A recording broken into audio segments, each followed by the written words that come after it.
Hi, കിച്ചീസ് കിച്ചണിലേക്ക് എല്ലാവർക്കും സ്വാഗതം. ഇന്ന് നല്ല പഴുത്ത ചക്ക ഉണ്ട്, നല്ലൊരു ഉണ്ണിയപ്പം ഇടാം. ഈ വീഡിയോ കാണുന്നവർ ദയവായി ലൈക്ക് സബ്സ്ക്രൈബ് ചെയ്ത് കാണണേ. ഒരു ജാറെടുത്ത് അതിലേക്ക് കുരു നീക്കിയ ചക്ക ഇട്ട് നന്നായി അരച്ചെടുക്കാം.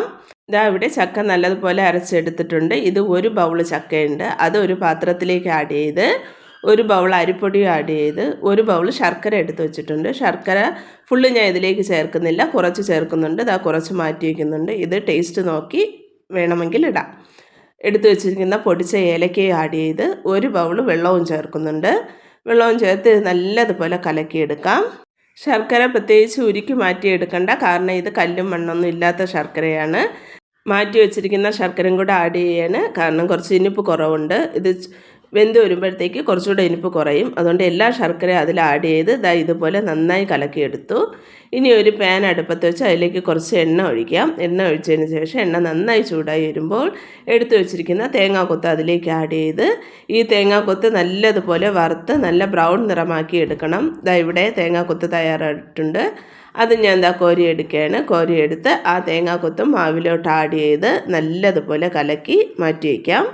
ഇനി നമുക്കൊരു ഉണ്ണിയപ്പച്ചട്ടി അടുപ്പിലേക്ക് വയ്ക്കാം. ഉണ്ണിയപ്പച്ചട്ടി അടുപ്പിലേക്ക് വെച്ച് ഇവിടെ എൻ്റെ കയ്യിൽ കുറച്ച് നെയ്യേ ഇരിപ്പുള്ളൂ. അതുകൊണ്ട് ഞാൻ കുറേശ്ശെ നെയ്യ് എല്ലാ കുഴികളിലേക്ക് ആഡ് ചെയ്ത് കൊടുക്കുകയാണ്. നെയ്യ് ആഡ് ചെയ്തതിന് ശേഷം ആവശ്യത്തിന് എണ്ണ ഒഴിക്കുന്നുണ്ട്.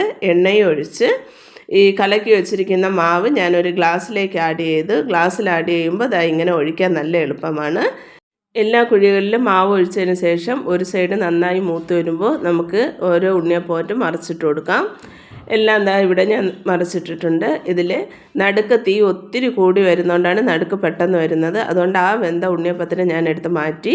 ഇനി എല്ലാ ഉണ്ണിയപ്പവും നന്നായി മൂത്തിട്ടുണ്ട്. അതിനെയും ഞാൻ എടുത്ത് മാറ്റി. ഉണ്ണിയപ്പം ഒരു സ്റ്റെപ്പ് ഞാൻ അവിടെ മൊരിച്ച് കോരിയിട്ടുണ്ട്. ഇനി എല്ലാ ഉണ്ണിയപ്പവും ഇങ്ങനെ മറിച്ചും തിരിച്ചും ഇട്ട് വേവിച്ച് കോരാവുന്നതാണ്.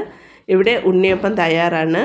ചക്കയുടെ ടേസ്റ്റും എല്ലാം കൂടെ ആയപ്പോൾ നല്ല അടിപൊളി ടേസ്റ്റ്. ചക്കയും തേങ്ങയും കൂടെ ആയപ്പോൾ ഇതിൽ കറുത്ത എള്ളോ വെള്ള എള്ളോ ഒക്കെ ഇടാം. എൻ്റെ അതൊന്നും ഇവിടെ ഇരിപ്പില്ല. ഓക്കെ, നല്ല ടേസ്റ്റുള്ള ഉണ്ണിയപ്പം ഇവിടെ തയ്യാറായിട്ടുണ്ട്. ഈ വീഡിയോ കാണുന്നവർ ദയവായി ലൈക്ക് സബ്സ്ക്രൈബ് ചെയ്ത് കാണുക. എന്നെ ഇതുവരെ സപ്പോർട്ട് ചെയ്ത എല്ലാവർക്കും നന്ദി.